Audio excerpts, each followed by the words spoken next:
Ang tulad ko.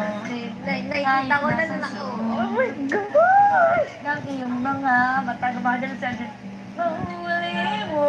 Kaya ang pagsulyap sa'yo.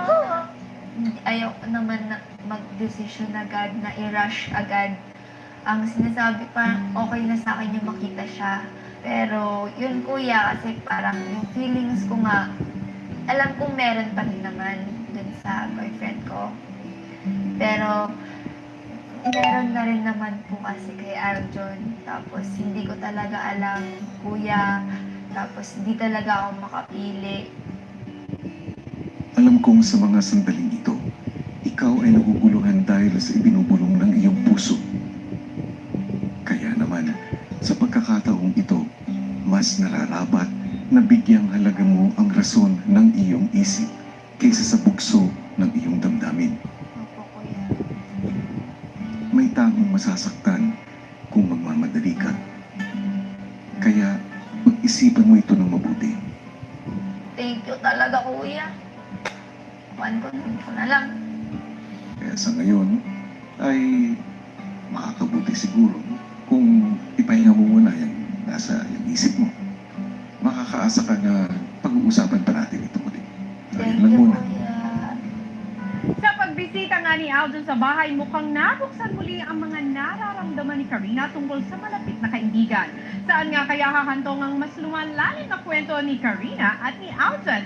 Yan ang mga dapat nating abangan. At kung si Karina patuloy ang pag-alala kay Aljon, kamustahin naman natin si Aljon na kasalukuyan na nasa Camp Star Hunt. Narito, panoorin nating lahat.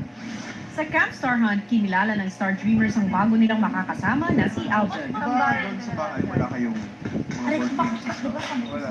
Dito meron Monopoly, Wala din kaming gym. Snake Ladder. So, with Aljon's knowledge of each of the housemates po, I think he could help us po with what Kuya wants us to accomplish this week.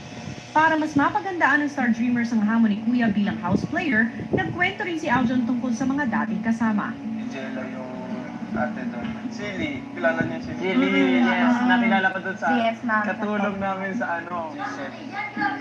Kumakanta, sumasayaw. Ikaw, siya yung pinakamatanda. Sino yung pinaka-close sa'yo?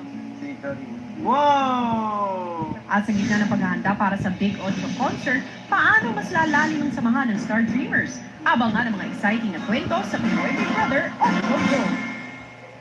Abangan bukas! Hindi ko kinakaya, kuya, sa sabong na utak ko. Parang gusto ko lang rin pumingi sa inyo ng tulong. Dahil dyan, nais kitang tulungan, Karina. At bibigyan kita ng isang task. At ang task na yon ay hindi mo maaaring kausapin si Aljon. Opo, kuya. Paano nga ba makakaapekto ang task na ito sa dalawa?